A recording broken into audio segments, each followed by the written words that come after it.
j'y vois pas là. Mais non, bouge pas, c'est bon. Ça, on est en direct. Non, c'est pour excusez-moi. Ah oui, mais t'as bougé le truc. Écoute, t'es sûr qu'il est toujours bien? Ouais. Excusez, hein, parce qu'on est obligé on n'a pas assez de... La CNN qui nous Ouais, a ouais, montré, ouais. quelques images. Parce que si tu touches le fauteuil, c'est T'as encore bougé là? Voilà. C'est bon. C'est bon? Bon.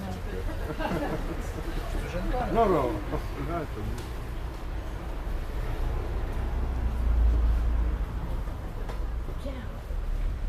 Bonjour à tous, merci d'être venus. Je vais commencer par essayer de vous expliquer pourquoi on vous reçoit dans un lieu aussi singulier pour une présentation de notre collectif à l'occasion, dans la perspective des élections municipales. C'est tout simplement parce qu'on avait demandé à la commune de nous prêter des salles qui ont été refusées par 3 fois. Voilà. Donc on ne va pas faire de polémique, mais on fait une explication. Donc on vous reçoit ici pour faire une petite présentation. Ensuite, chacun pourra choisir un thème. Vous avez pu voir les jolies affiches de couleurs qui sont à l'extérieur. Donc pour chaque thème, on a un lieu dans la ville, pas trop loin d'ici, qui nous reçoit. C'est bien la preuve qu'on est en contact avec des gens, des locaux associatifs, des commerces, des personnes qui nous prêtent leur lieu parce que justement on est vraiment au cœur de Ganges.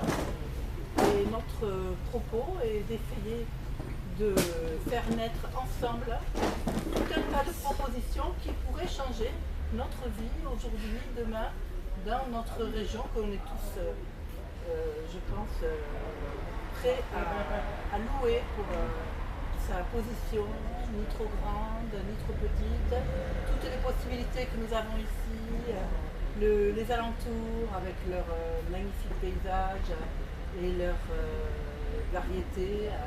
Et donc, un des gros motifs de notre maire à refuser de nous prêter une salle, c'est que nous ne sommes pas une liste constituée classiquement.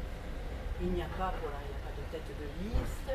Et nous ne sommes pas prêts à refaire le même genre de pratique institutionnelle que nous connaissons.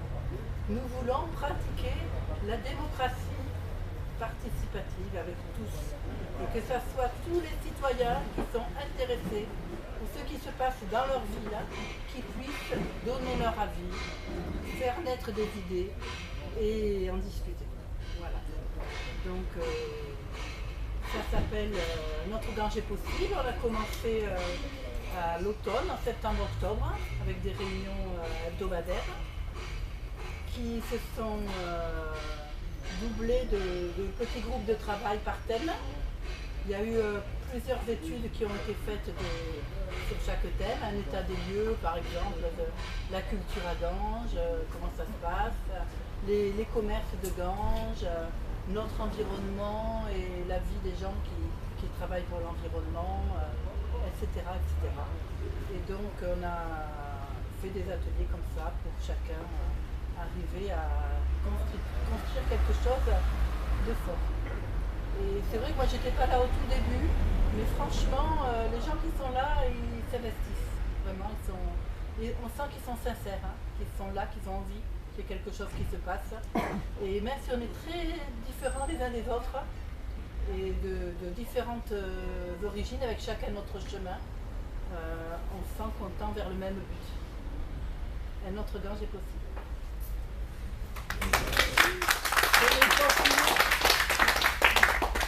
On va prendre la parole à 4, 2 hommes, 2 femmes, 2 femmes, 2 hommes. Donc la parité dans la prise de parole est déjà en place. Alors, moi j'ai évoqué l'intercommunalité. Dans les groupes, dans les 6 ateliers, il y en a un qui traite spécifiquement de l'intercommunalité. Donc une autre liste à Ganges, c'est aussi pour parler de cette question fondamentale dans notre avenir, c'est donc comment va fonctionner l'intercommunalité. Ce matin, à Montoulieu, il y avait une réunion de maires et de listes alternatives qui souhaitent changer le fonctionnement de l'intercommunalité. Et donc c'est aussi en débat. Et les propositions, on attend vos propositions pour qu'on puisse organiser ce fonctionnement intercommunal qui respecte beaucoup plus la parole des uns et des autres et les propositions des uns et des autres. Voilà, d'où l'importance de ce thème de l'intercommunalité. Alors il y aura des grands projets, les fonctionnements des équipements intercommunaux comme le cinéma et le théâtre, la médiathèque de Ganges n'étant pas intercommunale, et il y aura des projets qui ont déjà été évoqués par le passé, une cuisine centrale, une microcentrale hydraulique, et puis ce fonctionnement même de l'intercommunalité qui est en question. Ben voilà pour moi.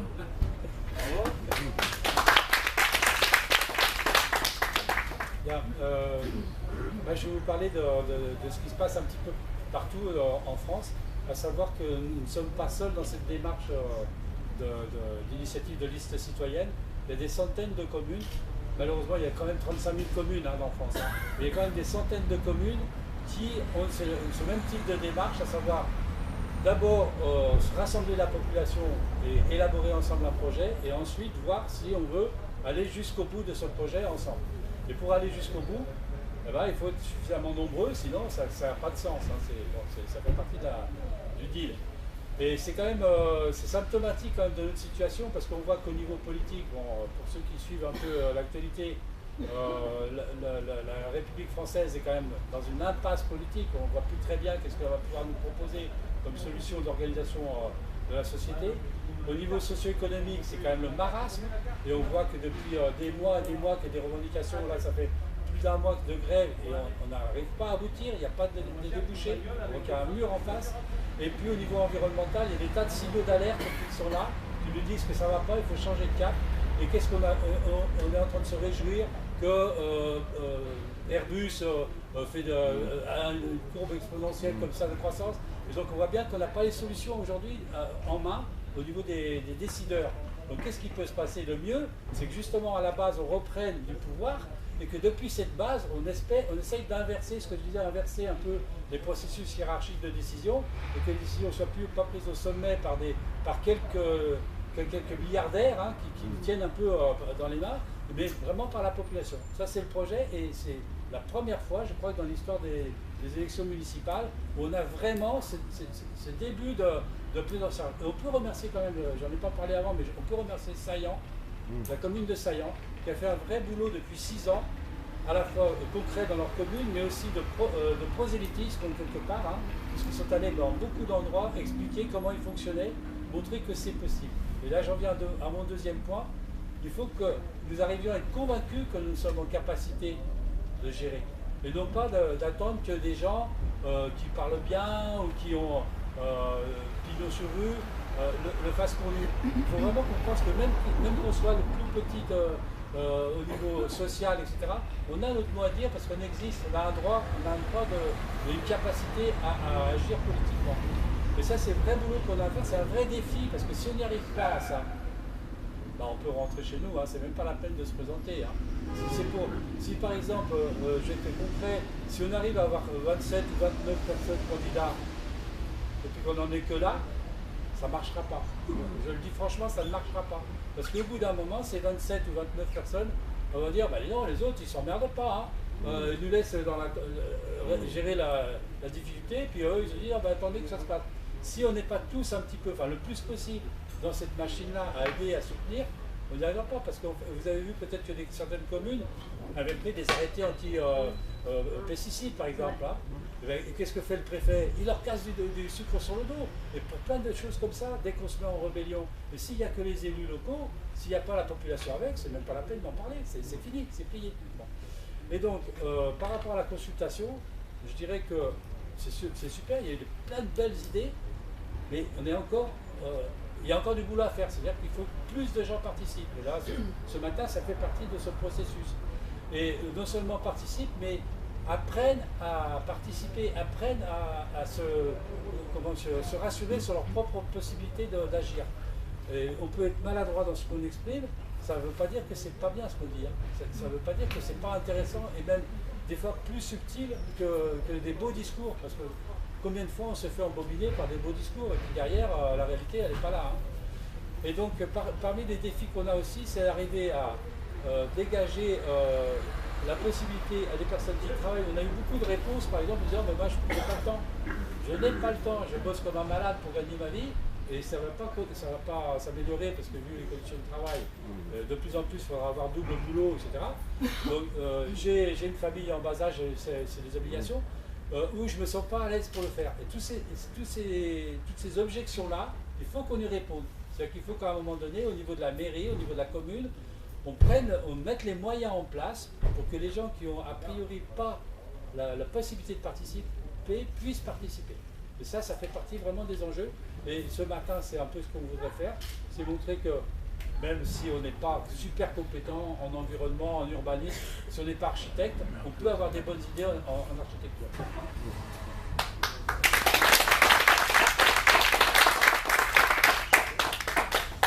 Merci. Donc maintenant, là, il s'agit de rentrer dans le concret de la journée. Et puis c'est bien parce que c'est ça aussi ce qu'on veut faire tous ensemble, c'est-à-dire se mettre concrètement au travail. Je voulais juste parler finalement de l'atmosphère qu'on espère dans ces différents ateliers. Puisque maintenant, là, notre petite présentation va se terminer dans 3 minutes. Et puis, chacun de vous pourrez choisir d'aller dans les différents ateliers donc, qui sont bien indiqués à l'extérieur de ce lieu. Et merci au bar de la Poste de nous le prêter. Merci vraiment. Et donc, il s'agit d'aller réfléchir. Alors c'est vrai que peut-être on n'est pas une foule énorme ce matin, mais les débats n'en seront que plus précieux et je pense que ça donnera comme ça l'occasion à chacun de parler vraiment et de faire écouter sa parole. Alors on a vraiment insisté depuis qu'on a préparé cette réunion publique sur l'atmosphère des ateliers qui doit être vraiment une atmosphère d'accueil, des différences, de bienveillance par rapport à l'expression de chacun. Et donc il s'agit de s'écouter. Pour nous qui sommes là et qui font partie de ce collectif, il ne s'agit pas de se mettre en dehors de la population, mais au contraire, nous faisons partie de la population, nous sommes la population de Ganges et nous avons à nous écouter chacun et à permettre que remonte pour chaque thème évoqué des idées, des projets, des pépites. Alors bien sûr, une idée n'est pas forcément réalisable comme ça en claquant des doigts, mais on peut la rendre réalisable à condition d'y travailler. Bon, on a insisté sur le fait qu'on n'était pas des grands spécialistes, mais on a aussi la possibilité de faire appel ensuite au niveau d'une municipalité à des spécialistes, des gens qui soient aussi tournés vers des alternatives qui nous intéressent. On a parlé environnement, écologie, on a parlé urbanisme pour arriver à avoir une ville vraiment humaine. Donc il y a un groupe sur l'environnement qui va partir et qui s'installe donc au Café du Siècle. Il y a ensuite un groupe qui pourra se préoccuper et faire remonter des idées au niveau de la culture. Alors là, le groupe, c'est Rue des Arts, grâce à Monique Bataille et à l'association, et donc c'est au Volet Bleu, c'est au numéro 7 Rue des Arts, donc un groupe peut aller là-bas. En face, de l'autre côté, au 6 Rue des Arts, il y a un groupe autour de la vie municipale et de son fonctionnement. Et puis, il y a dans la rue du jeu de ballon, au numéro 9, donc prêté par Sophie Arnaud, 2 groupes qui vont s'installer, un groupe autour de l'urbanisme et un groupe autour de l'intercommunalité, justement. Voilà, pour réfléchir aussi autour de ça. Et ensuite, la librairie Zéro de Conduite nous a également ouvert son local pour aller réfléchir sur l'économie, les finances, les grands projets qui peuvent se mettre en place pour que notre ville soit une ville où on puisse vivre financièrement et économiquement. Donc chaque petit groupe dans chaque lieu trouvera des victuailles préparées par de nombreuses personnes ici pour pouvoir se restaurer, parce que c'est vrai que le choix de faire une rencontre en milieu de journée, ça ne veut pas dire qu'on va vous affamer, mais au contraire vous accueillir le plus correctement et le plus chaleureusement possible. Voilà. Maurice. Oui. J'ai une petite question.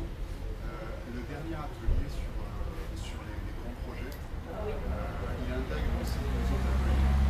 S'il y a quelque chose qui se dessine en culture. Alors, en fait, l'idée, c'est dans chaque atelier, de travailler la thématique de l'atelier, mais ensuite de faire émerger des projets. Forcément, il y a des projets qui vont se croiser. Parce qu'on ne peut pas parler d'urbanisme sans parler d'environnement, d'écologie. On ne peut pas parler d'intercommunalité sans parler économie. En fait, tous les thèmes, on ne peut pas parler de culture sans parler d'environnement. En réalité, tous les thèmes se traversent et se complètent. Et alors, après, à la fin de vos ateliers de réflexion et de débat, l'idée, c'est de ramener ici, sur ce lieu, les grandes idées qui auront été écrites sur une feuille. On va les accrocher ici et on aura un moment où on pourra boire un coup ensemble et aussi réfléchir à nouveau tous ensemble, faire une sorte de synthèse. Tous ces projets, toutes ces idées seront la base d'un programme pour notre liste. Et en fait, c'est très important qu'on parte d'abord de ce qui vient par vous pour faire un programme. On a vraiment plutôt ce mouvement-là de faire émerger les choses plutôt qu'un mouvement hiérarchique, pyramidal, où tout descendrait d'un sommet et on serait passivement en train de tout accepter. Bon, c'est un enjeu. Ça peut être aussi par moments maladroit, un peu le bazar, mais on fait le mieux qu'on peut et on est sûr que de toute façon ça sera passionnant. Et on vous remercie beaucoup d'être là. À quelle heure? Alors, en fait, on se retrouvera ici en principe à 14h.